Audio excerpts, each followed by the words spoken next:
ناظرین، آج کے ماڈرن دور میں جہاں دنیا کا ہر ایک کنٹری سائنس اور ٹیکنالوجی میں آگے جا رہا ہے اور پوری دنیا پر سوشل میڈیا کا راج ہے، امیجن کیجئے ایک ایسا کنٹری جہاں کے لوگ آج بھی غربت اور غلامی میں زندگی بسر کر رہے ہیں۔ سوشل میڈیا تو بہت دور، ان کو بیسک فیسیلیٹیز جیسا کہ پراپر ایجوکیشن اور میڈیکل ٹریٹمنٹ بھی دستیاب نہیں۔ سننے میں تھوڑا عجیب لگے گا مگر یہ سب سچ ہے۔ اس کنٹری کا نام ہے نارتھ کوریا، جسے دنیا کی سب سے بڑی جیل بھی کہا جائے تو کچھ غلط نہیں ہوگا۔ یہ ہے نارتھ کوریا کے dictator president Kim Jong Un, ایک ایسا بگڑا ہوا بچہ جسے دنیا کا کوئی بھی کنٹری ہلکے میں نہیں لیتا، پھر چاہے وہ دنیا کی سپر پاور امریکہ ہی کیوں نہ ہو۔ یہاں رولز بنانے والا بھی یہ ہے اور ان کو توڑنے والا بھی۔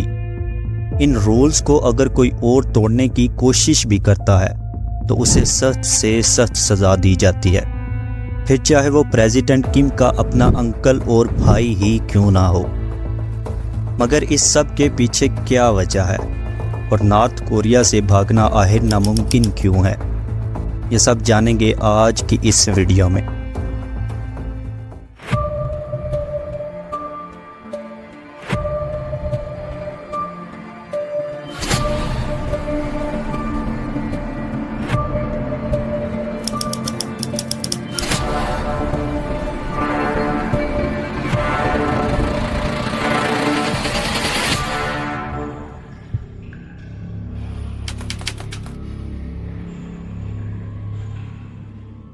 ناظرین، نارتھ کوریا میں جہاں 70 سال سے بھی زیادہ سے صرف کم فیملی ہی رول کر رہی ہے، وہاں ساؤتھ کوریا بالکل مختلف ہے اور اس کا شمار دنیا کے موسٹ ڈیولپڈ کنٹریز میں ہوتا ہے۔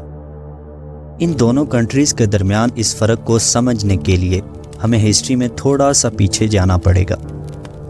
8 فروری سال 1904 میں رشیا اور جاپان کے درمیان ایک وار ہوتی ہے جسے رسو جاپانیز وار کا نام دیا جاتا ہے۔ یہ وار ایسٹ ایشیا کے ریجن کو لے کر دونوں کنٹریز کے درمیان ہوئی، کیونکہ یہ دونوں ہی کنٹریز ایسٹ ایشیا کے ریجن پر اپنا کنٹرول چاہتے تھے۔ دونوں کنٹریز کے درمیان یہ وار قریب 1.5 سال سے زیادہ دیر تک رہی اور یہ وار جاپان جیت گیا۔ اس سے پہلے بھی سال 1894 میں دونوں کنٹریز کے درمیان ایک وار ہوئی جسے سائنو جاپانیز وار کا نام دیا گیا، اور اس وار میں بھی رشیا کو جاپان کے ہاتھوں شکست ہوئی تھی۔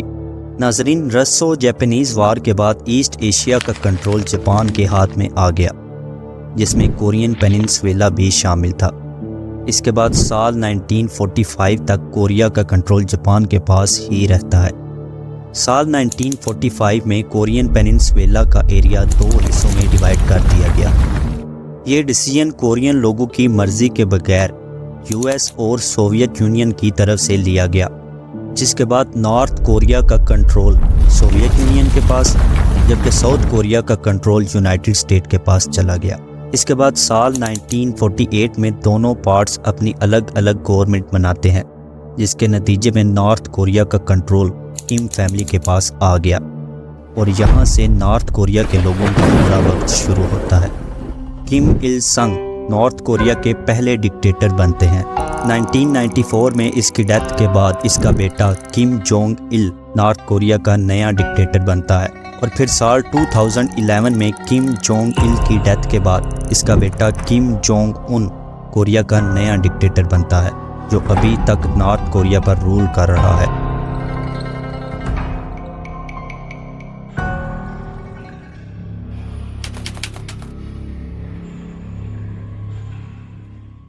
دسمبر 2011 میں Kim Jong Un north Korea کا تیسرا ڈکٹیٹر بنا، اور اقتدار میں آتے ہی کم نے کچھ بہت سخت فیصلے لیے جو کم کے لیے بالکل بھی آسان نہیں تھے، جیسا کہ سال 2013 میں کم جونگ ان کے آرڈر پر اس کے انکل جینگ سونگ تھیک کو اسیسینیٹ کر دیا گیا، جو نارتھ کوریا کی نیشنل ڈیفنس کمیشن کے وائس چیئرمین ہونے کے ساتھ ساتھ ایک مضبوط سیاسی لیڈر بھی تھے۔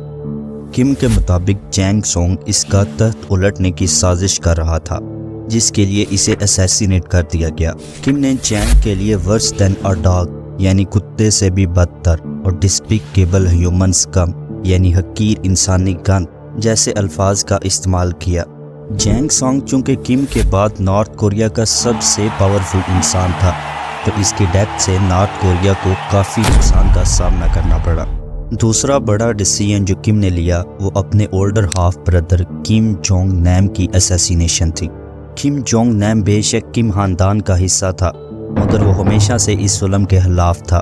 اسی وجہ سے سال 2003 میں اسے نارتھ کوریا سے نکال دیا گیا، جس کے بعد وہ خاموشی سے چائنا میں زندگی بسر کرنے لگا۔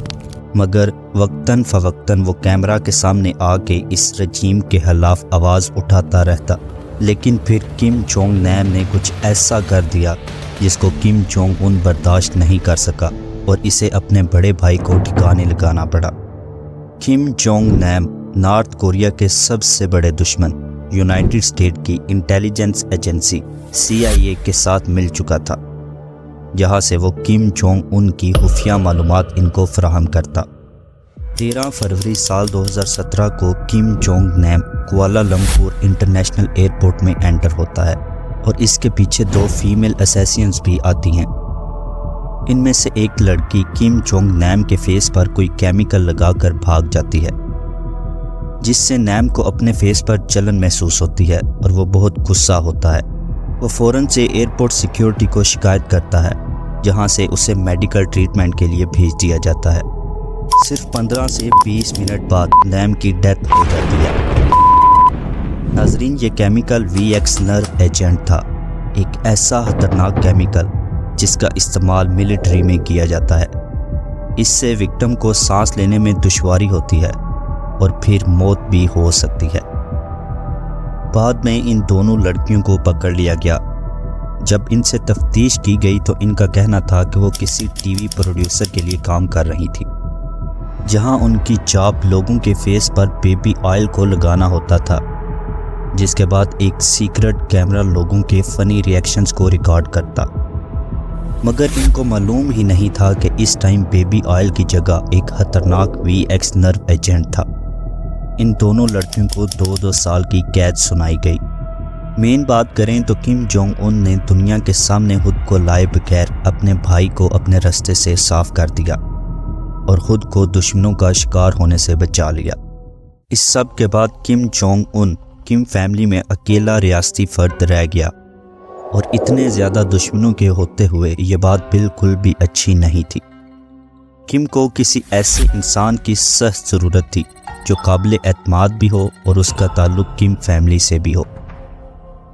اس کے لیے کم نے اپنی بہن کم یو جونگ کا انتخاب کیا، جو ہر لحاظ سے کم کے ریاستی کاموں میں مدد کے لیے سوٹیبل تھی۔ کم نہ صرف نارتھ کوریا کے لوگوں کے لیے بلکہ پوری دنیا کے سامنے اپنا ایک مثبت چہرہ پیش کرتا ہے، جیسے وہ دنیا کو پیغام دینا چاہتا ہو کہ وہ ایک بہت ہی مہذب لیڈر ہے اور باہر کی دنیا کے ساتھ اچھے تعلقات رکھنے میں دلچسپ ہے۔ مگر کم کے اس معصوم چہرے کے پیچھے کم کا اصل چہرہ ہے، جو بالکل اس کے اپوزٹ ہے۔ کم کے جتنے بھی برے کام ہیں، جیسا کہ کسی دوسرے ملک کو دھمکانا ہو یا اپنے لوگوں پر روب جھاڑنا ہو، اس سب کی ذمہ داری کم نے کم یو جونگ کے نام کی ہوئی ہے۔ کم یو جونگ نارتھ کوریا کی سب سے طاقتور عورت ہے۔ اس طرح کم جونگ ان دنیا کے سامنے اپنا معصوم چہرہ رکھتے ہوئے بھی اپنے والد اور دادا کے نقش قدم پر چل رہا ہے۔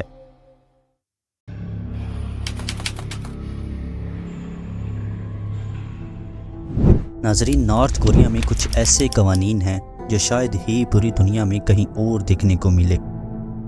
نارتھ کوریا میں کسی بھی قسم کے مذہب کو ماننے پر سختی سے پابندی عائد کی گئی ہے، اور اگر کوئی انسان کسی بھی قسم کی مذہبی سرگرمی کرتے ہوئے پکڑا جائے تو اسے سخت سے سخت سزا دی جاتی ہے۔